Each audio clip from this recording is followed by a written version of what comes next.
अमूल्य भेंट। आओ कहानी पढ़ें। बहुत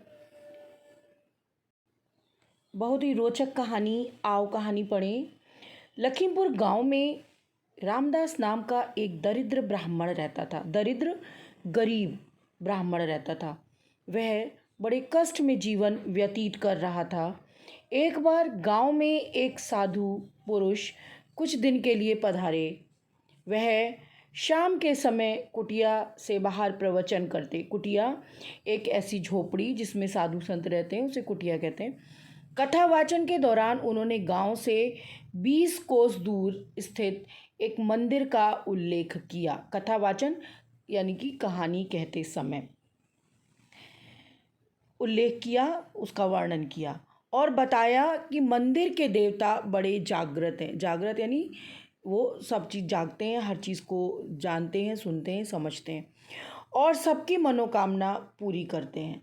रामदास ने मन ही मन निश्चय किया कि वह मंदिर में ईश्वर के दर्शन कर उन्हीं से अपना दुखड़ा कहेगा। अपना दुखड़ा कहना, अपना दुख कहना। उसे विश्वास था उसकी इच्छा अवश्य पूरी होगी। ऐसा सोचकर रामदास अगले दिन 20 कोस पैदल चलकर मंदिर पहुंचा।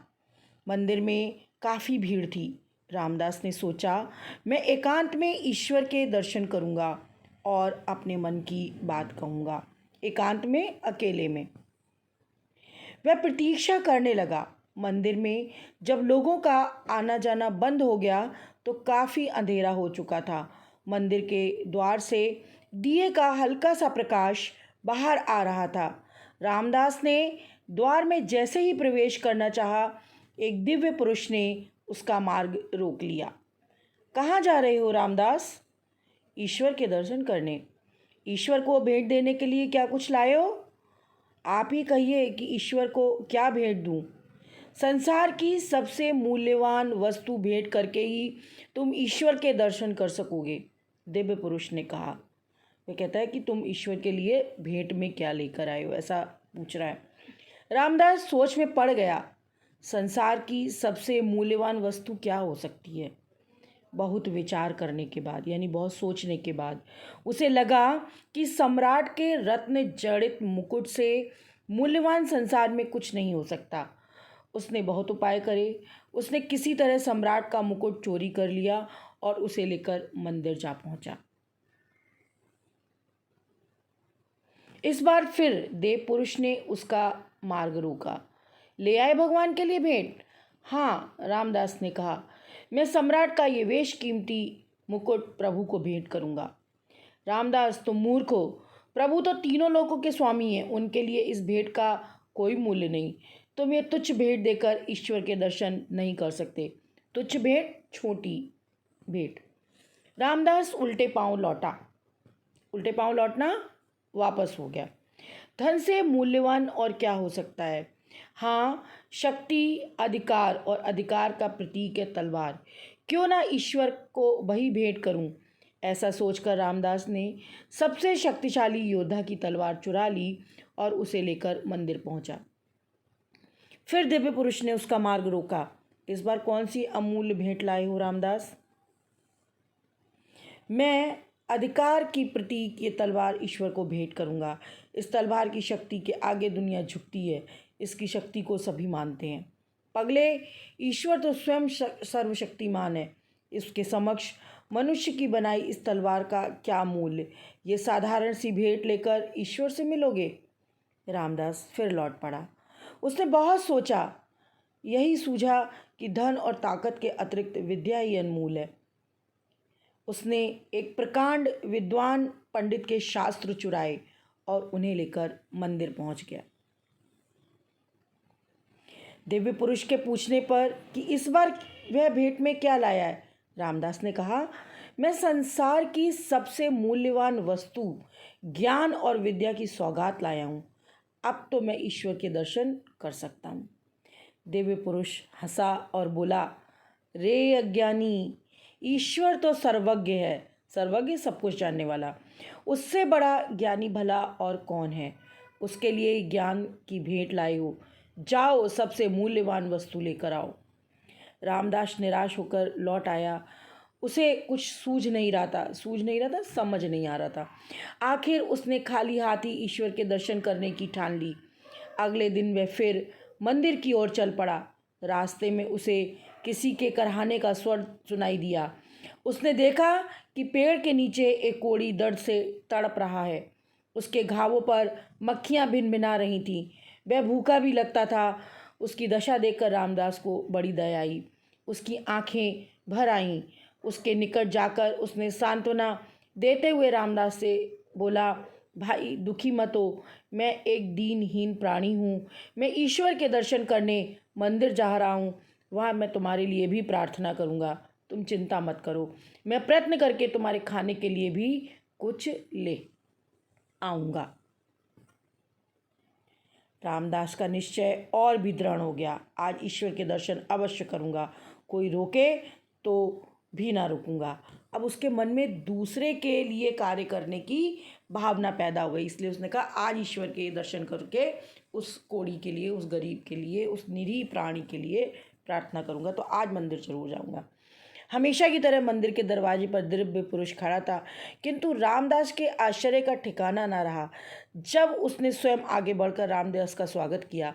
रामदास को लगा कि वह उसका मजाक उड़ा रहा है, अतः वह गिड़गिड़ाकर आंसू बहाते हुए कहने लगा, हे देव, आज मुझे न रोकिएगा, आज मैं खाली हाथ आया हूँ।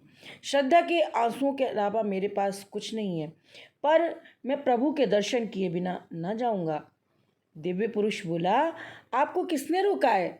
हे श्रेष्ठ जन, आज आप संसार की सबसे मूल्यवान भेंट लेकर आए हैं। आपकी आंख से टपके इन श्रद्धा के आंसुओं के सामने तो कीमती से कीमती मोती भी व्यर्थ हैं। प्रभु इन्हें अवश्य स्वीकार करेंगे। अब वो क्या ले आया था? श्रद्धा के भाव लेकर आया था। रामदास ने मंदिर में प्रवेश किया, प्रभु के दर्शन कर कृतार्थ हो गया। उसके नेत्रों से अविरल अश्रुधारा प्रवाहित होने लगी। अविरल अश्रुधारा कहते हैं लगातार आंसू बहना।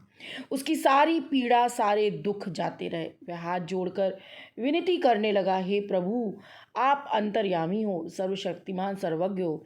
मुझे कुछ नहीं चाहिए, बस इतनी शक्ति दीजिए जैसे दूसरे प्राणियों के किसी काम आ सकूं, उनकी सेवा कर सकूं। ये कहकर रामदास थाली में प्रसाद के कुछ फल लेकर बाहर निकल आया। वह शीघ्र ही उस कोढ़ी के पास पहुंचना चाहता था। उसे मंदिर से बाहर आते देख दिव्य पुरुष ने पूछा, क्यों रामदास स्वर्ग छोड़कर कहाँ चल दिए? हे देव, जब मेरा एक साथी पीड़ा और भूख से कराह रहा है, तब मैं स्वर्ग में रहकर कैसे सुख प्राप्त कर सकता हूँ? मैंने ईश्वर से जो मांगना था मांग लिया, अब यह देखना है कि वे देता है या नहीं। रामदास शीघ्र ही वहाँ पहुँचा जहाँ वह कोढ़ी को छोड़कर आया था, पर उसे वहाँ कोई दिखाई नहीं दिया। इधर उधर नज़र दौड़ाने लगा। तभी दिव्य पुरुष प्रकट हुआ और बोला, रामदास, किसे खोज रहे हो? लाओ ये प्रसाद मुझे दे दो। ये बात तो मैं उस दुखियारे के लिए लाया हूँ, वह कहीं दिखाई नहीं दे रहा। दिव्य पुरुष मुस्कुराते हुए बोला, मैं तो वह दुखियारा हूँ, पर उसके शरीर पर तो घाव थे। रामदास चकित था। हाँ, पर तुम्हारे सहानुभूति के आंसुओं ने उसके सारे घाव ठीक कर दिए। जानते हो, सहानुभूति से बढ़कर दुखी के लिए कोई और दवा नहीं। अच्छा, मैं चलता हूँ, तुम भगवान की सेवा करो। वह तो भगवान है, मानव सेवा ही ईश्वर। कह दिव्य पुरुष अंतर्ध्यान ना रहा। भेंट के प्रश्न उत्तर हैं।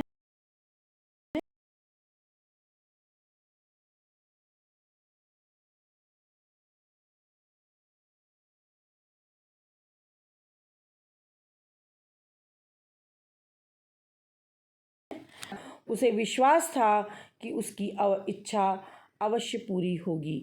रामदास ने सोचा कि मैं एकांत में ईश्वर के दर्शन करूंगा और अपने मन की बात कहूंगा, इसलिए वह भगवान के दर्शन करना चाहता था। दिव्य पुरुष ने उसे ईश्वर के दर्शन करने से क्यों रोक दिया? दिव्य पुरुष ने दर्शन करने से इसलिए संसार की सबसे मूल्यवान वस्तु भेंट करके ही वह ईश्वर के दर्शन कर सकता था। दिव्य पुरुष के कहने पर रामदास भगवान के लिए क्या क्या भेंट लाया।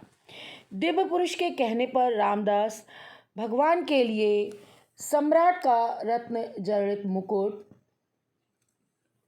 संसार के सबसे शक्तिशाली व्यक्ति की तलवार, शक्ति की प्रतीक तलवार और पंडित के शास्त्र चुरा कर लाया और अंत में वह श्रद्धा के अश्रु भी भगवान के लिए भेंट में लाया था। खाली हाथ आने पर भी दिव्य पुरुष ने रामदास को ईश्वर के दर्शन के लिए अनुमति क्यों दे दी। खाली हाथ आने पर भी दिव्य पुरुष ने रामदास को ईश्वर के दर्शन की अनुमति इसलिए दे दी क्योंकि इस बार अंत में वह ईश्वर के लिए श्रद्धा के आंसू भेंट स्वरूप लेकर आया था। रामदास के सारे कष्ट दूर हो गए। कैसे? अंत में दिव्य पुरुष ने उससे कहा, तुम भगवान की सेवा करो, वह तो सभी के हृदय में विद्यमान है। मानव सेवा ही ईश्वर सेवा है। यह कहकर दिव्य पुरुष अंतर्ध्यान हो गया और अब रामदास के जीवन में कोई कष्ट ना रहा।